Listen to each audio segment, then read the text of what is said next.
నమస్తే welcome to లియా news. Kakani Govardhan Reddy arrest చాలా మంది వైసీపీ నేతల్లో టెన్షన్ పుట్టిస్తుందా అంటే పరిస్థితులు అలానే కనిపిస్తున్నాయి. ఎప్పుడైతే ఆయన అరెస్ట్ అయ్యారో వైసీపీ నుంచి చాలా మంది వరుసపెట్టి నేతలు స్పందిస్తూ ఉన్నారు. కాకాని గోవర్ధన్ రెడ్డికి ఏం జరిగినా పర్యవసానాలు తీవ్రంగా ఉంటాయి అంటున్నారు అనిల్ కుమార్ యాదవ్ స్పందించిన తీరు గురించి మరిన్ని వివరాలు తెలుసుకునే ప్రయత్నం చేద్దాం. మనతో పాటు ఉన్నారు సీనియర్ పొలిటికల్ అనలిస్ట్ ఆడిస్మల్లి శ్రీనివాస్ గారు. నమస్కారం సార్. నమస్కారం సార్. అసలు కాకాని గోవర్ధన్ రెడ్డి చాలా అమాయకుడు. ప్రత్యక్షంగా గాను పరోక్షంగా గాను ఆ క్వార్జీ తవ్వకాల్లో ఆయనకి ఎటువంటి సంబంధం లేదు. అసలు స్వతంత్రం వచ్చిన తర్వాతని ఇలాంటి అక్రమ అరెస్టులు ఎప్పుడూ చూడలేదు. రెడ్ బుక్ రాజ్యాంగం నడుస్తోంది. ఇది వైసీపీ నేతల మాటలు. సో ఇప్పుడు కాకాని గోవర్ధన్ రెడ్డి అరెస్ట్ అయ్యాక అనిల్ కుమార్ యాదవ్ అంటున్నారు పర్యవసానాలు తీవ్రంగా ఉంటాయని హెచ్చరిస్తున్నారు. సో ఎలా చూడొచ్చు అంటారు? అంటే వీళ్ళు చేసిన అక్రమాలను రుజువులతో సహా నిరూపించి అరెస్ట్ చేస్తే ఎందుకు వీళ్ళకి ఇంత ఉలికిపాటు? ఇప్పుడు వైసీపీ కూడా అలాగే మాట్లాడతారు. ఎందుకంటే అలా మాట్లాడకపోతే విచిత్రంగా చూడాలి మనం. పైగా వీళ్ళందరిని అరెస్ట్ చేస్తున్నారు, నన్ను ఇంకా నా జోలికి రాలేదేటని ఎగిరెగిరి పడుతున్నాడు అతను. పులస చేప ఎగిరెగిరి పడితే పులుసు అయిపోద్ది. ఆ పరిస్థితి అతనికి వస్తుంది. నెక్స్ట్ ఎపిసోడ్లో మాట్లాడుకుంటాం ఆయన గురించి. ప్రస్తుతానికి కాకాని గోవర్ధన్ రెడ్డి ఆయన మంత్రి అయిన తర్వాత, లేకపోతే జగన్మోహన్ రెడ్డి ముఖ్యమంత్రి అయిన తర్వాత చేసిన అరాచకాలే కాదండి. అంతకుముందు 2014 కల్తీ మద్యం కేసులో ఉన్నాడు అతను. కల్తీ మద్యాన్ని ఎన్నికల సమయంలో సరఫరా చేసి చాలామంది అనారోగ్యానికి చావుకు కారకుడయ్యాడు అతను. ఆ కేసు విషయంలో అప్పుడు తర్వాత ప్రభుత్వం అతను కొంచెం ఉదాసీనంగా ఉంది, కఠినమైన చర్యలు తీసుకోలేదు. కాబట్టి అప్పట్లోనే చాలామంది చెప్పారు, ఈ కేసు విషయంలో మీరు ఉదాసీనంగా పట్టించుకోకుండా వదిలేస్తే కనుక రేపొద్దున ప్రమాదం, ఈ చిన్న పామును వదిలేస్తే రేపొద్దున కట్టల పామే గరిచేద్దని చెప్పారు. అదే పని చేసాడు అతను. పైగా సోమిరెడ్డి చంద్రమోహన్ రెడ్డి గారి మీద అసత్య ఆరోపణలు, నిరాధార ఆరోపణలు చేసి ఫోర్జరీ కూడా చేశాడు అతను. ఆ కేసులో అతని మీద కోర్టు కూడా సోమిరెడ్డి చంద్రమోహన్ రెడ్డి గారికి అనుకూలంగా తీర్పిచ్చింది. అదో కేసు ఉంది. దాని వివరాలు, ఆ కేసు సంబంధించిన ఫైల్స్ ఉన్నదే కోర్టు హాల్లో దొంగిలించబడ్డాయి, కోర్టు స్టోర్ రూమ్లో. దానికి ఏం చెప్పారు, ఇతను మంత్రి అవ్వకముందు జస్ట్ ఒక 5-6 రోజుల ముందు, 3-4 రోజుల ముందు ఇతను మరి ఆ కేసు విషయంలో ఫైనల్ అయ్యి దానికి శిక్ష పడితే అతను మంత్రి అవ్వలేడు, అతను అనర్హుడు అవుతాడు. అది దొప్పేశారు దొంగలు. అలాగా దొంగలు కొంతమంది పారిపోతా పోలీస్ సైరన్ విని కోర్టులోనూ స్టోర్ రూమ్లో దూరి కరెక్ట్గా ఈయన ఫైల్స్ ఉన్న దాంట్లోకి దూరి ఆ ఫైల్స్ ఎట్టుకుపోయారు అంటాడు. మామూలుగా దొంగలు ఏదో డబ్బు కోసమో దశకం కోసమో వస్తువులు ఏదో దొప్పుతారు. అసలు కోర్టులోకి ఎందుకు వస్తారు? దొంగతనానికి ఏముంటుందని వస్తారు అక్కడ. పైగా ఫైల్స్ ఉన్నాయి కూడా మూజెట్టిపోయి తుమ్ములు వచ్చేస్తాయి, అన్నీ ఎత్తి దులుపుతుంటేనే. అంటే ఎంత అడ్డగోలు వాదన ఉంటుందో. ఇప్పుడు అతను అనిల్ కుమార్ మాట్లాడినట్టే, అతను తీసుకెళ్తే తీవ్ర పరిణామం ఏమొస్తాయి చూపించు, తుక్కు రేపేస్తారా? ఇప్పుడు మీరు అధికారంలో ఉన్నప్పుడు పోలీసు వాళ్ళు మీరు అప్పుడు కూడా మీరు ఏమీ పీకలేరు. మీరు ఏం చేసేవారు? వాళ్ళు పోలీసు వాళ్ళు అడ్డుపెట్టుకుని వ్యవహారం చేసేవారు. వీళ్ళు కొట్టే వచ్చి పోలీసు వాళ్ళు ఇంకా దాక్కునేవారు. వీళ్ళు పీకలు కోసేసి పోలీసు వాళ్ళు వచ్చి ఎవరైతే బాధితులు ఉన్నారో వాళ్ళ మీద కేసులు కట్టేవారు. ఆ రోజు కూడా తెలుగుదేశం పార్టీ వీరోచితంగా యుద్ధం చేసింది. ఎవడో జడలు తెలుగుదేశం పార్టీకి జగన్మోహన్ వ్యతిరేకంగా మాట్లాడి మమ్మల్ని కూడా ఏం పీకలేకపోయారు. 4 ఏళ్ళు బందిపోటు దొంగలో దండుపాళ్ళు బ్యాచ్ అని చెప్పాను నేను. వీళ్ళు ఏం పీకుతారు? వీళ్ళు వచ్చి 10 ముదురు కేసులు తెలుగుదేశం వాళ్ళు అందరూ ఉన్నాయి. మాలాంటి వాళ్ళని నువ్వేం పీకలేనాడు, నువ్వు వాళ్ళేం పీకుతావు? లాజికల్గా ఆలోచించమ్మాయి, అవునా కదా? ఇప్పుడు నువ్వే సాక్ష్యం. మేము 4 ఏళ్ళు ఏం చదవలేదు కదా, ఇతను 10 బందిపోటు దొంగ అని చెప్పాను. నిజంగా దొంగడే. ఇవాళ అన్నీ బయటపడతా ఉన్నాయి. 4 ఏళ్ళ నుంచి అదే చెప్తాను. వీళ్ళు దొండుపాళ్ళెం బ్యాచ్లో బాబు అని చెప్పాము. దొండుపాళ్ళెం బ్యాచ్ నేనే పెట్టిన పేరు వాళ్ళకి. చెడ్డీ గ్యాంగ్ దొండుపాళ్ళెం బ్యాచ్లో దొండుపాళ్ళెం బ్యాచ్ సూట్ అవుద్ది అనుకున్నాను వీళ్ళకి. ఏ రోజు ఎవడో వెనకలేదు, నీకు ఎవడో చదవలేదు. మీరు అరాచకాలు చేస్తున్నా ఏం చేసినా ముందుకే పోయారు. ఎవడన్నా అవసరమైతే చంపించేస్తున్నారు అంతే. యుద్ధమైతే ఆపలేదు ఎవడన్నా. మీరు దాక్కున్నారు ఓడిపోయిన కాడి నుంచి ముఖం చూసి ఎన్నాళ్ళైంది అతను ముఖం చూసి మీరు పెరుకోళ్ళు. ఇక్కడ కాకాని గోవర్ధన్ రెడ్డి శుద్ధపూస, చాలా మంచివాడు. జగన్మోహన్ రెడ్డి ఎలక్షన్ ముందు చెప్పాడు ఓట్ల కోసం, శుద్ధపూస అతను మంచివాడు, సౌమ్యుడు, మృదుభాషి, నోట్లో పళ్ళు లేవు, ఇలాంటి మాటలు చెప్పాడు. ఏంటంటే నోట్లో నాలుగు లేదంటారు కానీ నోట్లో పళ్ళు లేవు, కొరకలేడు అని చెప్పాడు ఇతను. అంతంత మాత్రం అని.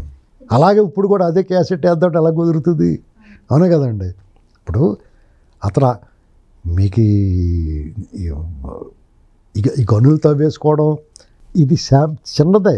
250 కోట్లు 350 కోట్లు చెప్తున్నారు వీళ్ళు లాటరైట్. దాని గురించి అసలు 1000 కోట్లు ఉంటుంది, వీళ్ళు 100 కోట్లు చేయడం ఎప్పుడో మానేశారు. అప్పట్లో సోమిరెడ్డి చంద్రమోహన్ రెడ్డి గారు చాలా పోరాడారు, ఆ లారీలకు అడ్డు అడ్డు నిలిచారు. నిలబడ్డాడు ఆయన ఆయన. చంపించాలని చంపించాలని చూశారు. ఆయన మీద దాడి చేశారు. ఆయన మీద దాడి చేశారు. చేశారు అప్పట్లో ఆయన. ధర్నా చేసాడు ఎలక్షన్ ముందు జస్ట్. ఇప్పుడు కూడా ఇంకా ఆ టైంలో ఎవరికాడు ఎలక్షన్ కూడా వాళ్ళు చూసుకుంటారు. అవన్నీ వదిలేసి ఈయన పెద్ద యుద్ధమే చేశాడు వాళ్ళతోటి.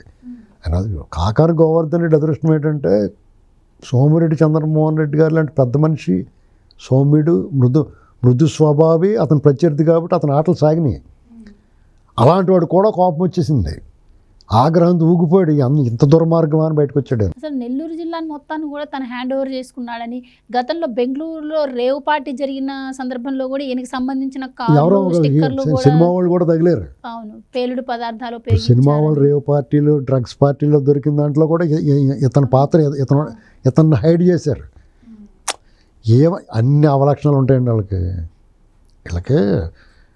రాజకీయ పార్టీలో ఉన్న తర్వాత డబ్బు సంపాదించిన తర్వాత డబ్బుని ఎలా ఖర్చు పెట్టాలో తెలియనప్పుడు అన్ని పార్టీలో ఉన్నారు వాళ్ళు. ఏదో ప్రత్యేకించి వీళ్ళ దాంట్లో ఎక్కువ ఉంటారు అంతే. పెద్ద పార్టీలు కూడా ఉంటారు, ప్యాకాట్లు, జోదం, వ్యభిచారం, రేవు పార్టీలు. ఇలా ఎవరికి ఇప్పుడున్న ఈ వినోదం కోసం, విలాసాల కోసం దేనికన్నా తెగించి ఒకసారి ప్రతి ఓడు దీంట్లోకి అలవాటు పడుతున్నారు. అయితే సార్ అసలు కాకాని గోవర్ధన్ రెడ్డి చాలా అమాయకుడు, ఆయనకి ఎటువంటి సంబంధం లేదు అసలు ఈ తవ్వకాలతో అని చెప్పి అంటున్నారు. అలాంటి వ్యక్తి అజ్ఞాతంలోకి ఎందుకు వెళ్ళారు? వెంటనే సచ్చినట్టు నిరూపించు. నువ్వు స్వచ్ఛమైన మనిషివి, శుద్ధపోసవైతే నువ్వు ఎందుకు దాక్కున్నావు? మీరు ఇప్పుడు చంద్రబాబు నాయుడు గారిని అరెస్ట్ చేశారండి, కనీసం కేసు నమోదు చేయకుండా అరెస్ట్ చేశారు. నోటీస్ ఇవ్వలేదు, కేసు నమోదు చేయలేదు. అరెస్ట్ చేసిన తర్వాత మీకు వాట్సాప్లో పంపిస్తామన్నాడు ఆ ఆఫీసరు. మీకు అలా లేదు కదా, మీకు నోటీస్ ఇచ్చి దానికి సమాధానం చెప్పుకోవాలి. నువ్వు విచారణ రమ్మన్నాడు వెళ్తే వాళ్ళ విచారణలో నువ్వు చెప్పచ్చు నాదేం తప్పు ఉందేమో, నేనేం తప్పు చేశానండి. ఒకవేళ అయినా నిన్ను అక్రమంగా అరెస్ట్ చేశారనుకో, వీళ్ళు అసలు అలా చేయరు. వీళ్ళు టీడీపీ వాళ్ళు, ఈ కూటమి ప్రభుత్వం అలా చేయదు. ఒకవేళ అలా చేశారనుకో, నీ గ్యాంగ్ పోవడం మంది ఉన్నారు కదా పైనుంచి కిందకి, ఎక్కడి నుంచి హెలికాప్టర్లు వేసి దిగేస్తారు కదా, వాదిచ్చేయడానికి వాళ్ళు పైగా ఎవరికి కావాల్సిన వాళ్ళకి ఇచ్చేసి నిన్ను ఈజీగా బయట పెడతారు.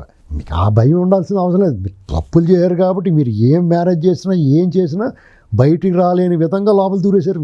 మీ కనుచూపు మేరలో మీకు ఎక్కడ కూడా దారి కనపడతలేదు, ఎందుకంటే జగన్మోహన్ రెడ్డి సీన్ అయిపోయింది. ఎన్నో ప్రభుత్వాలు మనం చూసాం కానీ సార్ ఇంతమంది మంత్రులు ఇన్ని అక్రమాలు, ఇన్ని స్కాముల్లో ఇరుకోవటం ఫస్ట్ టైం. మీకు అక్కడ వాళ్ళ అర్హత ఏంటంటే పచ్చి బూతులు మాట్లాడాలి. ఇప్పుడు నువ్వు ఏదైనా ఉద్యోగానికి వెళ్ళావనుకో, నీకేం చదువుకున్నావు, నీ మార్కులు ఎన్ని, నీ స్కిల్స్ ఏంటి, నువ్వు పని చేయబోతున్న కంపెనీ గురించి నీకేం తెలుసు, ఒకవేళ నీకు ఉద్యోగం ఇస్తే ఏ రకంగా అభివృద్ధి చేస్తే అలా పని చేస్తే అడుగుతారు వాళ్ళు. ఈ పర్టికులర్ రాజకీయ పార్టీ వైసీపీ పార్టీలో ఏంటంటే నువ్వు ఎంత బాగా తిట్టగలవు, నీ నోరు తెరువు ఎంత వాసన వస్తుందో చూస్తాం, ఇలాగనమాట.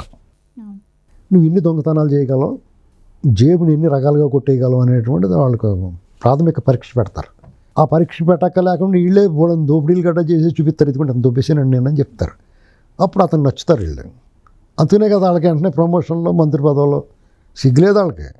అసలు వాళ్ళని అభిమానించే వాళ్ళకి కానీ, వాళ్ళని ఫాలో అయ్యే వాళ్ళకి కానీ, మీకు నచ్చకపోతే ఇంకో పార్టీ పొండే దొంగల పార్టీ. అక్రమ మైనింగ్ ఇదంతా కూడా పర్యావరణానికి హాని కలిగించే. అసలు మీరు ఇంకా చాలా పెద్ద మనుషులు, చాలా మంచిగా ఆలోచిస్తుంది. మీరు మంచిగా ఆలోచిస్తున్నారు, పర్యావరణం గట్టా అని. ఇలా ఏముండవు వాళ్ళకి. పీక్ కోసి రత్నం తాగేస్తారు వాళ్ళు. వాళ్ళకి ఇంక పర్యావరణం గురించి గట్టా ఏం ఆలోచిస్తారు? వాళ్ళ బాబాయిని ఎలా చంపేశారు చూసావు, తోటచంద్రుని ఎలా చంపేశారు, కుర్రని చంపేసి ఎలా డెలివరీ ఇచ్చారు, వాళ్ళందరినీ పక్కన కూర్చోబెట్టుకున్నాడా, వాళ్ళ బాబాయిని చంపేసినాడు అనుకుని ఆరోపణలు వచ్చినాయి. అవినాష్ రెడ్డి ఆడు పసిబిడ్డ అంటున్నాడా, ఆడికేం తెలుసు పసిబిడ్డ ఒక కన్ను ఇంకో కన్ను పొడుద్దా అన్నాడు. చంపేసి హోమ్ డెలివరీ ఇచ్చిన వాడిని తన పక్కన కూర్చోబెట్టుకున్నాడు. అవునా కదా. తోటచంద్రే పీకో వేస్తే పిన్నెల రామకృష్ణారెడ్డి కాలర్ అలాగే వేసుకుని లా తిరుగుతాడు. వాళ్ళ అవలక్షణాలు ఆ పార్టీ జనం మరి అందుకునే ఆశయించుకుని తోస్తారు. ఇంకా ఒక 40% ఉన్నారంటే మరి వాళ్ళు ఆలోచించి మానసిక స్థితి ఎలా ఉందో చూసుకోవాలి. వాళ్ళు అలా మాట్లాడకపోతే ఎలా మాట్లాడతారు? ఈ స్వాతంత్రం వచ్చిన తర్వాత ఇంత దారుణమైన అక్రమ అరెస్టులు జరగలేదంట. మరి వాళ్ళ అయ్యాంలో జరిగినవన్నీ అచ్చెన్నాయుడు గారిని, లేకపోతే నందకిషోర్ అని ఆయన కరుణాండి చంపాడు, చంద్రబాబు గారు అరెస్టు, ధూళిపాళ నరేంద్ర గారు, ఉమామహేశ్వరరావు గారు, చింతనేని ప్రభాకర్ చంపేయడానికి చూశారు. చింతనేని ప్రభాకర్లో ఎన్కౌంటర్ చేస్తాను చూశారు. ఓ ఏజెన్సీ ఏరియాలో ఏదో ఎవరో మేకపోతే వేసుకుని పార్టీకి పిలిస్తే ఆయన పట్టించుకున్నారు, పట్టించుకుని అక్కడక్కడికో తిప్పేశారు. లేపేద్దాం చూసారంట, ఎవడ ఆపమన్నట్టు వచ్చేసారు వెనక లక్కీగానే. ఇలాంటి పరిస్థితుల్లో మీరు ఇలాగే మాట్లాడతారు. వాళ్ళు ఏమైనా వాళ్ళు ఎంత సైలెంట్గా ఉంటే అంతమంది. ఎందుకంటే భయం ఏంటంటే మామూలుగా జడవరు ఈ కేసులకి. పీనుగులు మోసి వాడికి పిత్తులు బరువు అంటారు. అందుకునే వీళ్ళకేం భయం ఉంటుంది. జగన్మోహన్ రెడ్డి ఎలాంటి కేసులు ఎదుర్కొని 16 నెలల జైల్లో ఉండి కూడా వచ్చి భయపడకుండా మీరు కేసులు పెడితే పెట్టించుకుంటూ వస్తా అంటున్నాడు. కానీ వీళ్ళు భయం ఎక్కడవుతుంది? వల్లభనేని వంశీని చూసి భయం వస్తుంది. అతను వెళ్ళేటోడు లడ్డూలాగా వెళ్ళాడు. ఇప్పుడు ఎండలో పాడేసిన మామిడి ట్యాంకలాగా వచ్చేసాడు, అయిపోయాడు శుభ్రంగా. ఇవన్నీ చూసేటప్పటికి వారు బాబు ఎలా తిప్పుతారో మరో బాబు. ఒక కేసు పీటీ వారెంట్లో కేసు ఒక్కొక్కళ్ళు 100 తప్పులు తక్కువ చేయలేదు. 100 నేరాలు ఉంటాయి వీళ్ళు చేసినవి, 100 కేసులు పెడతారు, ఏం మొదలరా. వీళ్ళది సైలెంట్ కిల్లర్స్ వీళ్ళు. కానీ మీరు అంటున్నారు 100 నేరాలు చేశారు, 100 కేసులు పెడతారని. కానీ వాళ్ళు ఏమంటున్నారంటే కావాలని చెప్పి ఒకసారి లోపలికి తీసుకెళ్ళి బయటికి రానియకుండా వరుస కేసులు, లేని కేసులను కూడా సృష్టించి వాళ్ళ మీద నమోదు చేసి బయటికి రానియకుండా చేస్తున్నారని చెప్పి వైసీపీ వాళ్ళు. అవునండి, ఇప్పుడు కేసు పెడతారు, ఆ కేసులో ఏదో టెక్నికల్ పాయింటో లేదా ఏదో చూసి బెయిల్ తెచ్చేసుకుంటున్నారు అనుకో. అంటే మీరు తినేసి దుబ్బేంటారా, మీకు బెయిల్ మీద మళ్ళీ తిరిగి తినేయండి అంటారా? పెడతారు, దొంగ కేసులు పెడతారు. అయితే ఏంటి పెట్టమని చెప్తున్నాం మేము. వదలకుండా బయటకు వదలవద్దు, ఏదో రకంగా లోపల ఉంచుకోండి. మాలాటోళ్ళు కూడా చెప్తున్నాం, నీకు దుష్ట శిక్షణ జరగాలి, అది ఏ మార్గంలో అయినా జరగాలి. ఈ ప్రభుత్వం ఇంకా దారి తప్పట్లేదు. మేము దారి తప్పు కూడా చేయమంటున్నాం. ప్రజలు అంటున్నాం, పబ్లిక్ మీరు దారిన తప్పండి, ఒక్కొక్కసారి చట్టాన్ని అలా కళ్ళు మూసుకోండి అంటున్నాం, బతిమాలుతున్నాం. ఎందుకంటే ఈ పాములండి బాబు, ఈ పాములు పట్టేసుకోవాలి, మీరు అలా తిరగనివ్వకూడదని చెప్తున్నాం. రాముడు లాటోడు చెట్టు చోటుని ఎందుకు తీసుకున్నాడు? రాముడు చేతగానోడా? ధర్మాన్ని కాపాడటం కోసం ఒక్కొక్కసారి అధర్మాన్ని ఆశ్రయించాల్సి వస్తుంది, ధర్మాన్ని పక్కన పెట్టాల్సి వస్తుంది. ధర్మాన్ని కాపాడితే ధర్మం మిమ్మల్ని కాపాడుద్ది. మరి ఒక్కొక్కసారి ఆ ధర్మాన్ని పక్కన పెట్టాల్సిన పరిస్థితి అవుతుంది. ఎందుకంటే ఆ దుష్ట శిక్షణ జరగాలి అక్కడ. అది జరిగితేనే మీరు ధర్మాన్ని కాపాడగలరు. కాబట్టి తప్పదు. త్రేతాయుగంలోనూ ద్వాపరయుగంలో కూడా ఒక్కొక్కసారి కొంచెం దైవ స్వరూపులైన వాళ్ళు, మహావీరులు, ధర్మాత్ములైన ధర్మరాజులు కూడా పక్కకి ఎలా తప్పారు. అశ్వత్థామ కుంజర అని అబద్ధం ఆడాల్సి వచ్చింది. కృష్ణుడు కూడా కర్ణుడి విషయంలో రథం కుంగిపోయినట్టు కొట్టి చంపేమన్నాడు. భీష్ముడికి ఏమో శిఖండిని చూపించారు. ఇది తప్పదు. ఎందుకంటే లేకపోతే మరి ధర్మరక్షణ ఎలా కుదురుతుంది? వీళ్ళ విషయంలో మీరు ధర్మం తప్పినట్టు కాదు. ధర్మం కూడా కావాలితే నన్ను కళ్ళు మూసుకోవా, నువ్వు చేసుకొని నేను పక్క ఉంటాను, మీరు ఇష్టం చేసుకోంటుంది ధర్మం వీళ్ళ విషయంలోనే. అంచేత ఊరికే మనం వాళ్ళ మాటలు అలాగే అరుచుకుంటారు. ఎందుకంటే ఫస్ట్ స్టేషన్లోకి వెళ్ళిపోయారు. భవిష్యత్తు అంతా గందరగోళం కింద కనపడుతుంది. జగన్మోహన్ రెడ్డి జైల్లో పోతాడో, ఇక మాడి జైల్లోకి వెళ్ళిపోతే మన పరిస్థితి థియేటర్ బాబు నీళ్ళకి భయం ఉంది. ఇప్పుడు వాళ్ళనే కొట్టేసినాడు మళ్ళీ ఎందుకు కొట్టరా అనుకుంటారు కదా, అంతే. థ్యాంక్ యూ సో మచ్ అండి. Please subscribe to Leo news for more videos.